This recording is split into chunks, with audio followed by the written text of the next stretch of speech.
शेतकरी मित्रांनो नमस्कार. आपल्याला चवळी शेंगा या पिकाची लागवड करायची आहे. तर मग कोण्या वाणाची करावी चांगलं उत्पादन देईल आपल्याला, त्या असं वाण सजेस्टिंग करणार आहे या व्हिडिओमध्ये. तर मित्रांनो हे आहे तर अंकुर कंपनीचं केतकी. हे चांगलं असं वाण आहे, चांगलं उत्पादन देणारं. खाण्यासाठी चांगल्या शेंगा असते या वाणाच्या, आणि बाजारपेठेत सुद्धा चांगला उत्तम असा भाव या वाणाला मिळत असतो. ते अवश्य या वाणाची आपण लागवड करा, चांगलं उत्पादन देणारे वाण आहे. तर मित्रांनो याची लागवड आपण बारमाही कधीही करू शकता.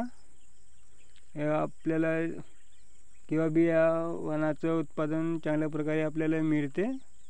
तर मित्रांनो आपली ही माहिती आपल्याला आवडल्यास लाईक करा, शेअर करा, सबस्क्राईब करा, आणि तोवर भेटूया नवीन